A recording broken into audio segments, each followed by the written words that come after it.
संतोष देशमुख यांचे बंधू धनंजय देशमुख आपल्यासोबत आहेत. काय सांगाल, आज आपण CIDचे अधिकारी किरण पाटील आणि SP ची भेट घेणार आहात अशी माहिती आहे. नेमकी काय चर्चा होणार आहे त्यांच्यासोबत?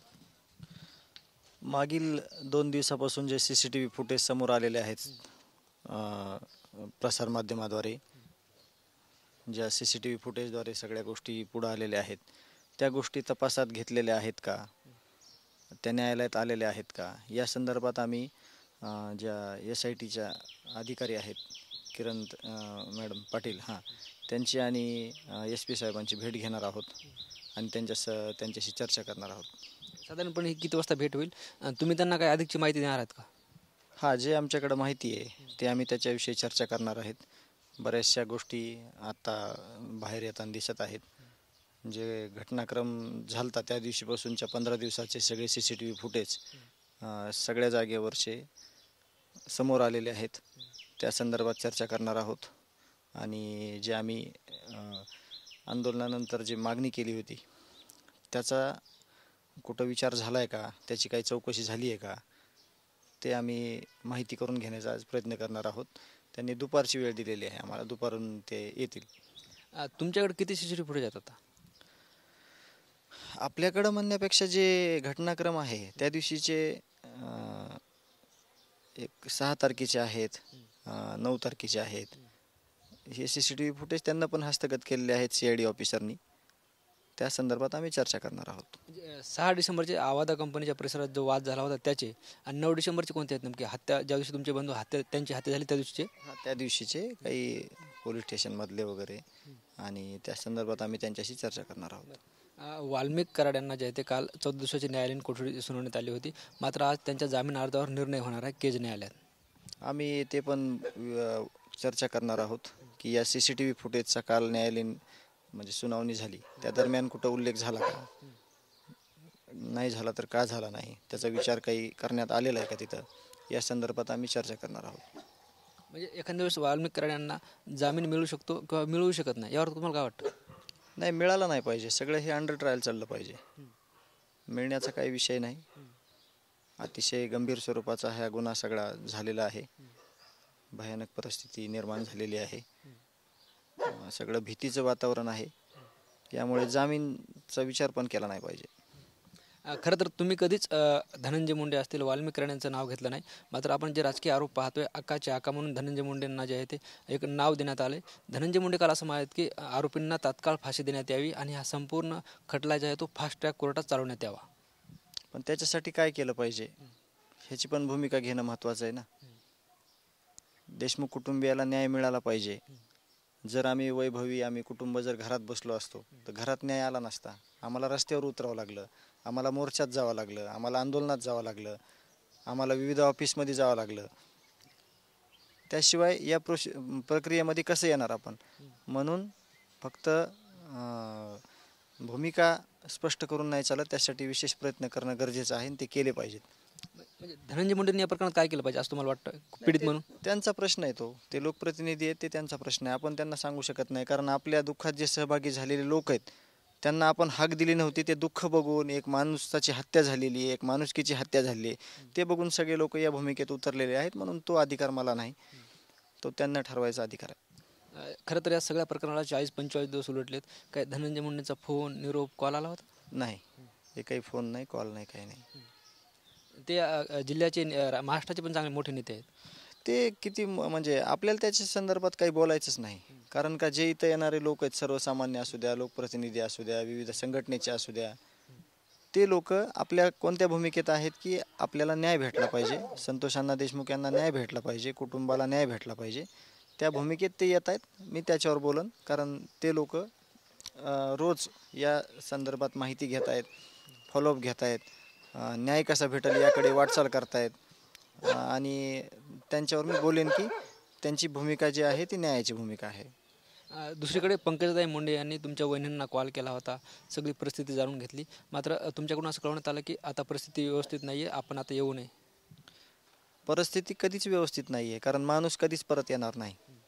पण ज्या भूमिका असतात, आपण म्हणतो ना की BJPचा बूथ प्रमुख होता, 15 वर्षापासून सरपंच होता, तर काही कर्तव्य आहेत ज्याचे त्याचे ते त्यांनी केले पाहिजेत.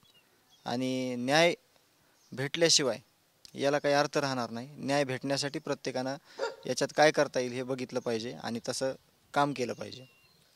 तुमच्या वहिनींना जे आहे ते पंकजाताईंचा कॉल आला होता, नेमकं तुमच्या वहिनींमध्ये आणि पंकजाताईंमध्ये काय बोलणं झालं होतं? वहिनींनी सांगितलं की न्याय घेऊनच घरी या, असं बोलणं झालं होतं वहिनींचं आणि पंकजाताईचं. आपण जर बघितलं तर पंकजाताईचे 2 दिवसापूर्वीच वक्तव्य आहे की मी त्यांच्या घरी जाण्यापूर्वी न्याय त्यांच्या घरी गेला पाहिजे. नाही, न्यायाच्याच भूमिकेत सगळे आहेत ना, पण त्याच्यासाठी आपण काही प्रयत्न केले पाहिजे, त्यासाठी काहीतरी उठाव केला पाहिजे, त्यासाठी काहीतरी प्रयत्नवादी राहिलं पाहिजे, अशा मताचा मी आहे. या संपूर्ण खंडणी प्रकरणातील आणि हत्या प्रकरणातील एक आरोपी जो कृष्णा आंधळे अद्यापही फरार आहे.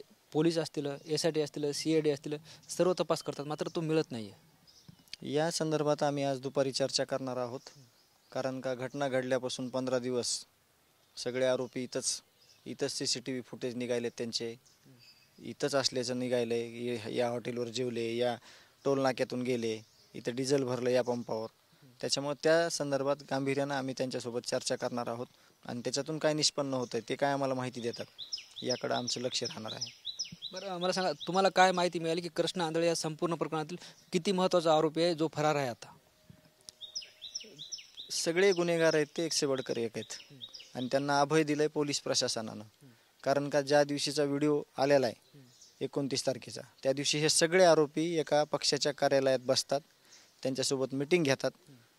हे सगळे सराईत गुन्हेगार आहेत, ह्यांच्यावर गुन्हे आहेत गंभीर स्वरूपाचे आणि त्यांना पोलीस प्रशासनापासून जर अभय भेटलं तर ते कितीतरी खून करायला कारणीभूत ठरतील. कारण त्यांना भीतीच नाही कुठल्या गोष्टीची आणि ते कागदोपत्री फरार करून घोषित करून उपयोगच नाही ना. त्यांना कुठं भीतीच नाही ना. त्यांना जर कायद्यानं कचाट्यामध्ये घेऊन त्यांना जर म्हणजे शिक्षा दिली असती तर पुढचे सगळे गुन्हे करताना त्यांना 1 लाख वेळेस विचार करावा लागला असता. तसं झालेलं नाही. पोलीस प्रशासनांच्या सोबत ते चहापाणी करतायत, ऑफिसमध्ये बसतायत, मिटिंगा घेत आहेत. त्यामुळे हे गुन्हेगारी वाढलेली आहे आणि हे असंच चालू असल्यामुळं त्यांच्या डोक्यात कधी आलं पण नसेल की हे चुकीचं काम आपण करतोय. संतोष देशमुख यांना न्याय देण्यात यावा मागण्यासाठी राज्यभर मोर्चे निघतात. गावकऱ्यांनी जलसमाधी आंदोलन केलं होतं, तुम्हीही टाकीवर चढून आंदोलन केलं होतं. त्यानंतर काही परिणाम जे आहे ते पुढे आले होते. मात्र अजूनही आपण न्यायाच्या भूमिकेत आहात. SIT असतील, CID असेल, या अधिकाऱ्यांची भेट घेतात. वाटतं अजूनही आंदोलनाची गरज आहे? मी स्पष्ट केलेलं आहे, आंदोलन करताना मी कुठेही सांगणार नाही कोणाला मी काय करणार आहे. माझ्या भावाची जे निर्गुणपणे हत्या करण्यात आली, एवढ्या अमानुषपणे त्याला मारलंय, अजून त्या मी दुःखात गेलो नाही. मी न्याय मागतोय फक्त. मला त्या गोष्टी सहन न होणाऱ्या आहेत म्हणून मी रस्त्यावर आहे. मी कुठल्याही प्रकारची कल्पना देणार नाही. मला जे वाटतंय ते मी करणार. त्याचं कारण असं आहे की हे सगळं व्यवस्थित चालू आहे, त्याचे परिणाम समोर आले पाहिजेत. यावरच मी आज चर्चा करायला जाणार आहे की या सगळ्या व्हिडिओचा, या सगळ्या CCTV फुटेजचा न्यायालयासमोर काही त्याची चर्चा झाली आहे का, त्याला कुठं ते मुद्दे घेतलेत का, या संदर्भात मी त्यांच्यासोबत चर्चा करणार आहे. आणि कुठलंही आंदोलन करायची वेळ आली तरी मी 100% करणार आहे. कारण माझ्या भावाला मी न्याय मिळाल्याशिवाय, कुटुंबाला न्याय दिल्याशिवाय मी थांबणार नाही. उपमुख्यमंत्री एकनाथ शिंदे मराठवाड्याच्या दौरा येणार आहेत, ते आभार दौरा करणार आहेत. तुमच्यासोबत काही बोलणं झालं कुणाचं? तिकडे येणार आहेत का? नाही, साहेबांचं काही बोलणं झालेलं नाही. पण फोनवर त्यांनी मला बोलले होते की न्याय भेटेल, आपल्याला न्याय जरूर भेटेल, कुणालाही सोडलं जाणार नाही, आरोपींना फाशी होईल. त्यांनी काल देखील सोशल मीडियात बोललेलं आहे. आणि भेटीचा विषय असा आहे की त्यांचं काम चालू आहे. त्यांनी यावर बोललेले आहेत की न्याय भेटणार आहे, आरोपीला शिक्षा होणार आहे, पण त्यावर भेटीचं काय चर्चा नाही झालेली. वाल्मिक कराड यांना जामीन मिळवणं ही तुमची भूमिका असणार आहे? हा, 100% तीच भूमिका आहे. न्याय भेटेपर्यंत जामीन पण नाही भेटली पाहिजे, फक्त शिक्षा भेटली पाहिजे, ती फाशीची. निश्चितच आपण बघतो हे होते संतोष देशमुख यांचे बंधू धनंजय देशमुख. आज वाल्मिक कराड यांच्या जामीन अर्जावर निर्णय होणार आहे आणि त्यांना जामीन मिळू नये, फक्त फाशी शिक्षा भेटली पाहिजे अशी भावना त्यांनी व्यक्त केली. कॅमेरा पर्सन आप्पासाहेब मोरकरसह ज्ञानेश्वर लोंढे, TV9 मराठी, मस्साजोग, बीड.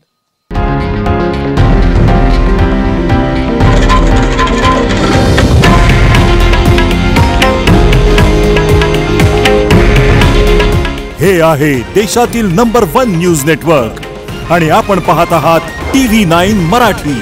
काळजी तुमची, हित महाराष्ट्राचं.